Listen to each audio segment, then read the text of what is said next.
Hello guys, என் பேர் Loki. Welcome back. இன்றைக்கி நம்ம பார்க்க போகிற anime dealing with Mikadono sisters is a breeze. இதோட எபிசோட் 1 எக்ஸ்ப்ளனேஷன் தான் இன்றைக்கி பார்க்க போகிறோம். இந்த ஸ்டோரி ரொம்பவே ஜாலியாக இருக்கும். ஸோ வீடியோவை ஸ்கிப் பண்ணாமல் பாருங்கள். அப்படியே போகும்போது நம்ம சேனலையும் சப்ஸ்கிரைப் பண்ணி அந்த லைக் பட்டனை தட்டிடுங்க. சரி, இந்த 3 சிஸ்டர்ஸ் கூட நம்ம ஹீரோவோட லைஃப் எப்படி ஆரம்பிக்குதுன்னு பார்க்கலாம். வாங்க எபிசோடுக்குள்ளே போகலாம். கதையோட ஸ்டார்டிங்லேயே ஒரு ஃபேமிலியை பற்றி சொல்கிறாங்க. ஒரு ஃபேமிலி இருக்குது, அது பிரிக்கப்பட்ட மாதிரி தெரியலாம், ஆனால் ஸ்டில் அது கனெக்ட் ஆகும். அந்த மாதிரி ஒரு அற்புதமான கதையை தான் நீங்கள் இப்போ பார்க்க போகிறீங்க. இப்போ நம்ம இங்கே பார்க்க போகிற இந்த ஸ்கூல், இது ஒரு எலைட்டான ஸ்கூல்னே சொல்லலாம். இந்த ஸ்கூலில் ஒரு பசங்களுக்கும் இல்லாத திறமையே இல்லை. ஆர்ட், ஸ்போர்ட்ஸ், இந்த மாதிரி ஏகப்பட்ட ஃபீல்டில் திறமையான பசங்களை உங்களால் இங்கே பார்க்க முடியும். அதே மாதிரி தான் நம்ம ஹீரோவும் இப்போ தான் இந்த ஸ்கூலுக்கு ட்ரான்ஸ்ஃபர் ஆகியிருக்கான். நம்ம ஹீரோவோட பேர் யூ அசாசி. ஆனால் நம்ம ஹீரோவுக்கு அங்கே திறமை இருக்கான்னு கேட்டால் ஒன்றுமே இல்லைங்க.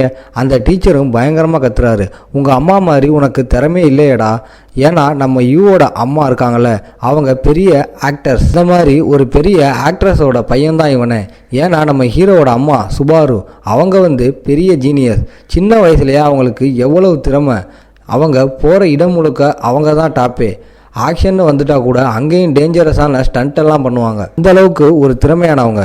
அங்கே டீச்சரும் வேற ஏற்றி விட்றாரு, உங்கள் அம்மா எவ்வளோலாம் பண்ணியிருக்காங்க, நீ என்னடா இப்படி இருக்குன்னு. அதே மாதிரி என்னையும் இந்த ராயல் அகாடமியில் இருந்த அந்த 3 ஸ்டூடெண்ட்ஸுக்கு நீ யாருன்னு காட்ட தேவையில்லையா? நம்ம யூவுக்கு அங்கே கடுப்பாகுது. ஆல்ரெடி அம்மா கூட வேற கம்பேர் பண்ணுறாங்க. இதில் நம்ம யூவுக்கு திறமையே இல்லை அப்படின்னு சொல்லிட்டாங்களா? அங்கே கடுப்பில் பயங்கர வேகமாக நம்ம ஆள் தாக்குறான். ஆனால் பாவம், இந்த அனிமியோட ஆத்தர் அவர் நம்ம ஹீரோவுக்கு எந்த விதமான பவர்ஸையும் கொடுக்கலன்னு நினைக்கிறேன். அங்கே அடின்னு அடிக்கிறான். ஆனால் ஒரு குழந்தை அடித்தா எப்படி இருக்கும், அந்த மாதிரி தான் அங்கே அடிக்கவே செய்கிறான். என்ன பண்ணிக்கிட்டு இருக்க யூ? இந்த மாதிரியெல்லாம் பண்ணுனா ஒன்றுமே வேலைக்கு ஆகாது. அந்த இடத்துல இதெல்லாம் பார்த்ததுக்கப்புறம் மற்றவங்களுக்கா அங்கே சுபார் அயாசி, உங்களோட சன் ஒரு டோட்டலான ஃபெயிலியர் அப்படின்னு தான் அவங்க யோசிக்கிறாங்களே. அங்கே இப்படி யோசிக்கும்போது என்னதான் நம்ம ஹீரோ ஒரு ஃபெயிலியராக இருந்தாலும் அவங்க அம்மாக்கான எல்லா முகஜாடையும் இருக்குமா? அதனாலேயே அங்கே க்யூட்டாக ஒரு மாதிரி பண்ண அவருக்கு ஒரு மாதிரி இது முக்கியமா? இந்த மாதிரி பொசிஷனில் நீ சொல்லவே கூடாது. அதெல்லாம் இதுவும் அப்படியே போக ஆரம்பிக்கிறான். உடனே ஒருத்தன் சொல்கிறான், கேப்டன் அவனை போக விட்டுட்டா பெரிய பிரச்சனை ஆகிடும். அந்த 3 ராயல் ஸ்டூடெண்ட்ஸ் அவங்களுக்கு இவன் மேலே ஒரு பெரிய நம்பிக்கை இருக்குது. ஆமாம், ஏதாச்சும் பண்ணி ஆகணும். எல்லாம் அடித்தாச்சு, அவனுக்கு என்னதான் டேலண்ட் இருக்குது அப்படின்னு கண்டுபிடிக்கலாம்னு அவங்க ட்ரை பண்ணுறாங்க. ஆனால் அதுக்குள்ளே அவங்க சொன்ன அந்த ராயல் ஸ்டூடெண்ட் அவங்க பயங்கரமாக அடிக்கிறாங்க.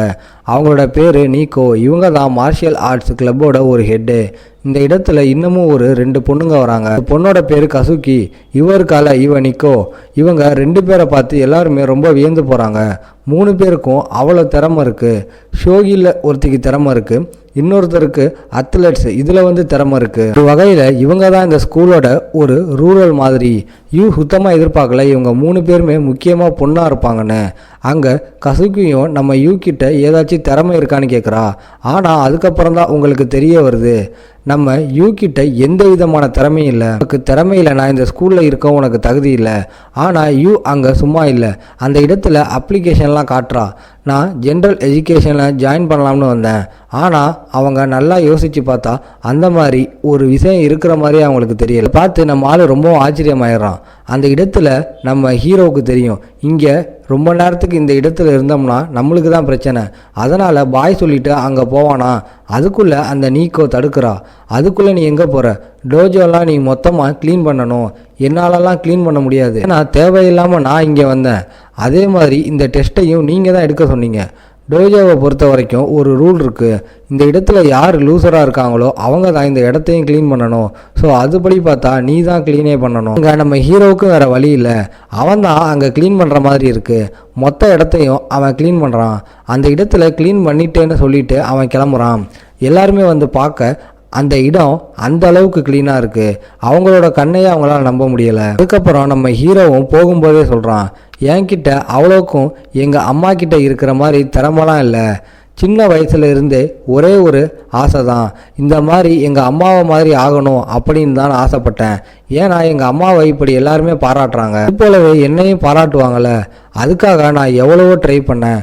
ஆனால் அப்புறம் தான் எனக்கு தெரிய வந்துச்சு, எங்கள் அம்மாவுக்கு நேச்சுரலாகவே பிறந்ததுலேருந்தே அவங்களுக்கு டேலண்ட் இருக்குது.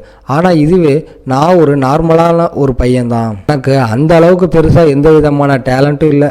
சரி, நம்மளுக்கு ஆக்டிங் தான் வராதுன்னு சொல்லி ஏகப்பட்ட ஃபீல்டெல்லாம் நான் ட்ரை பண்ணேன்.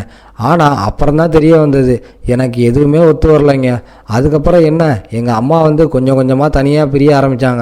நானும் அப்படியே பிரிய ஆரம்பிச்சிட்டேன். அதனால் அவ்வளோக்கும் நாங்கள் வந்து அந்த அளவுக்கு பழகலை. கடைசியில் எங்கள் அம்மாவுக்கு உடம்பு சரியில்லாமல் போயிடுச்சு. அந்த டைமில் நான் வந்து ஒரு விஷயத்தை நல்லா நோட் பண்ணேன். எங்கள் அம்மா அவங்க நடித்த ஒரு சீரீஸை அடிக்கடி ரீவாட்ச் பண்ணிக்கிட்டே இருந்தாங்க. இந்த சீரீஸ் வந்து எப்படிப்பட்ட சீரீஸ்னால், அந்த சீரீஸ் முழுக்க அவங்க அம்மா ஒரு ஃபேமிலியில் மதராக இருந்தால் எப்படி இருக்கும் அந்த மாதிரி ஒரு சீரீஸ் தான். அது நம்ம ஹீரோவுக்கும் ரொம்ப பிடிச்சிருக்குதுன்னு சொல்ல அவங்க அம்மாவும் சொல்கிறாங்க. உனக்குமா எனக்கும் அதில் எந்த சீன் உனக்கு பிடிக்கும்? அதுலையா, அது வந்து எப்படி நான் சொல்கிறது, அதில் டைனிங்கில் டின்னர் சாப்பிடும்போது ஃபேமிலியோட முகத்தில் ஒரு அருமையான ஸ்மைல் வந்து இருக்கும். ஆமாம், எனக்கும் அது ரொம்பவும் பிடிக்கும். உண்மையை சொன்னால் எனக்கு அந்த மாதிரி ஒரு ஃபேமிலி இருக்கணும் அப்படின்னு ரொம்பவும் ஆசை தெரியுமா அப்படின்னு அவங்க சொல்ல, அங்கே இதை பற்றி தான் ஹீரோ யோசிச்சுக்கிட்டு இருக்கான். அதே மாதிரி கொஞ்ச நாள் கடந்து போகுது. நம்ம ஹீரோவால் அந்த ஆசையை நிறைவேற்ற முடியலை. அங்கே ஹீரோவோட அம்மாவும் இறந்து போயிடுறாங்க. கடைசியாக விட்டு போன ஒரு நோட்ஸ் ஒண்டி தான் இருக்குது. ஹீரோவோட அம்மா என்ன எழுதியிருக்காங்கன்னா, நான் ஆசைப்பட்றேன் கண்டிப்பாக உனக்கு ஒரு ஹாப்பியான ஃபேமிலி கிடைக்கும்னு அப்படின்னு தான் விஷயம் இருந்திருக்கும்.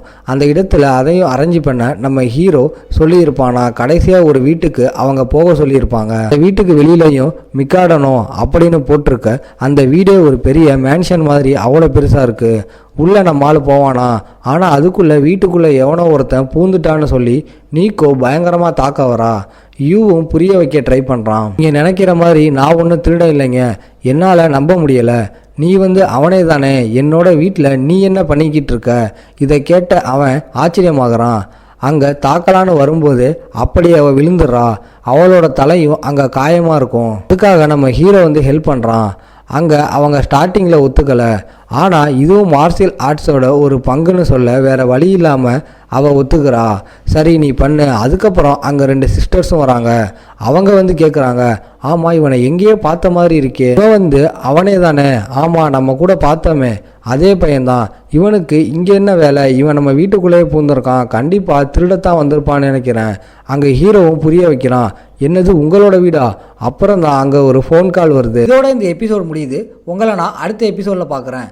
இந்த வீடியோ பிடிச்சிருந்தா மறக்காமல் லைக், ஷேர் அண்ட் சப்ஸ்கிரைப் பண்ணிடுங்க.